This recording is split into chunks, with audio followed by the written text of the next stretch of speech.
The eviction notice felt like a punch to the gut. The officer barely made eye contact as he placed the envelope in my hands, mumbling some legal formality about property disputes. I didn't argue. I didn't yell. I didn't even bother to explain myself. Instead, I reached into my worn leather folder, pulled out a century-old piece of paper, and slid it across the table. The clerk's eyes widened as he realized what he was looking at, the 1923 water rights deed, signed in my great-grandfather's hand.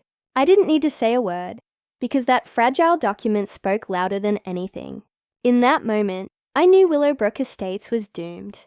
But let me back up. My name is Jake Morrison, 34 years old, third-generation owner of 47 acres just outside Austin, Texas. My grandfather, Pops, as everyone called him, bought this land in 1955, when Austin was still more barbecue joints and cow pastures than tech startups. Pops was a man of the soil. He believed land wasn't just something you owned. It was something you cared for. In 1978, he built a modest earth dam on our property. Nothing fancy, just solid engineering to collect rainwater for cattle and, when needed, feed the downstream neighbors during dry years. He worked with the Army Corps of Engineers, making sure every permit, every drawing, every safety measure was bulletproof. Pops used to say, "One day, Jake, this land will be worth more than you can imagine. But until then, treat it right. Life has a funny way of testing promises." I left Texas to serve 2 tours in Afghanistan. My specialty, water management and infrastructure. You learn a lot about water in a war zone, how far people will go for it, how precious every drop becomes. But while I was overseas, Pops passed away. The land went into a trust, managed by my sister Sarah in California. She meant well, but she didn't know a thing about Texas land law. She hired a property company to pay the taxes and assumed all was fine. Big mistake. Enter the villain of this story, Margaret Maggie Thornwell, 52, president of Willowbrook Estates HOA and queen of the Stepford suburbs. Maggie was the type who wore tennis outfits like business suits and drove a white BMW X7. She parked at the HOA clubhouse like it was her throne. Her husband, Rick, a city councilman, greased the wheels whenever she needed a zoning change or a permit fast-tracked. Together, they were a suburban power couple, drunk on entitlement. Maggie's HOA had a reputation for beautification projects, which was her polite way of forcing anyone she didn't like out of the neighborhood. And when she saw my land sitting unused, she pounced. By the time I came home in August 2023, Pop's pastures weren't rolling hills anymore. They were construction sites. Concrete trucks rumbled where cattle once grazed. Bright orange survey flags stabbed into the earth like little insults. I remember stepping out of my truck, gravel crunching under my boots, feeling a surge of anger so strong I could almost taste metal on my tongue. A foreman in a hard hat waved me off, muttering, "Sorry, buddy. This is Willowbrook Estates property now. We've got all the permits." I called the sheriff. Officer Martinez showed up, awkward and apologetic, explaining that the HOA had filed an adverse possession claim. Because the land hadn't been actively used, they argued it was abandoned. Maggie herself rolled up in her golf cart, all sugar-sweet poison. "Your family left this land behind, honey," she cooed, as if she were doing me a favor. "We're just putting it to good use, for the community." Her words stung.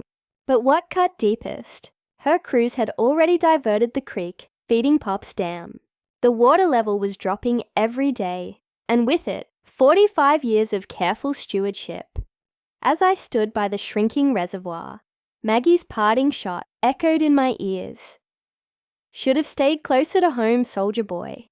That was when I knew. This wasn't just a land dispute. It was war. At first, I hired a lawyer. He quoted me $85,000 just to challenge zoning. I realized quickly that money, politics, and paperwork were Maggie's battlefield. Mine was different. While that lawyer shuffled papers, I dug through dusty county records like I was sweeping for IEDs in Kabul. And there, in brittle folders and fading ink, I found my weapons. Pop's original 1978 federal dam permits. Ironclad proof that the structure fell under U.S. Army Corps jurisdiction. Local HOAs couldn't touch it. And then the crown jewel, a 1923 deed, granting my great-grandfather senior water rights to the entire Willow Creek watershed. Older than the county, older than the city, older than every McMansion Maggie had planted on my soil. Meanwhile, Maggie played the victim. She staged an HOA meeting for the local news, standing on her manicured lawn in pearls, fake tears streaming, as she said, "We're just so concerned about our children's safety. That dam looks ready to burst, and families live downstream." The cameras loved her. The truth?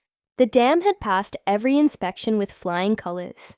But facts don't trend. Fear does. She even posted on Nextdoor, warning about unstable individuals in the community. She didn't name me, but she didn't need to. Everyone knew. I didn't respond. I waited. Then came the day. I stood at Pop's Dam at sunset. Cicadas screaming in the Texas heat, the reservoir shimmering like molten gold. Below me sprawled Willowbrook Estates, smug and fragile, with its vinyl fences and manicured hedges. My hand gripped the cold steel lever of the spillway gates. Pop's voice echoed in memory. "Take care of the land, and the land will take care of you." The lever groaned. Metal shrieked. First a trickle, then a torrent. The water surged forward, unleashed with the fury of decades. Gravity did the rest. The flood tore downhill, swallowing backyards and snapping fences. Golf carts bobbed like bath toys. Tennis courts became swimming pools. The McMansions, those shrines to arrogance, stood helpless as muddy water lapped at their designer patios. Residents screamed, hauling pets and patio furniture to higher ground. Chaos reigned, and then Maggie arrived. Her BMW's headlights cut through the storm. Her hair wild, mascara streaked. She stumbled into waist-deep water, pointing at me with a trembling hand. "You'll pay for this, Morrison," she screeched. I raised the yellowed water deed, high into the wind. "This was never yours, Maggie," I called back, calm as the flood roared around us. And now, it never will be. By morning, Willowbrook Estates was half submerged.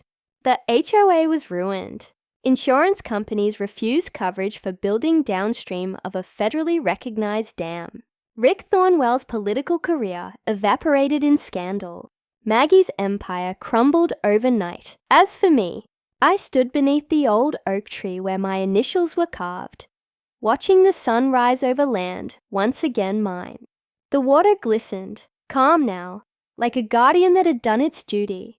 And for the first time in years, I felt Pops beside me, smiling with pride. His land, my land, our land, safe again.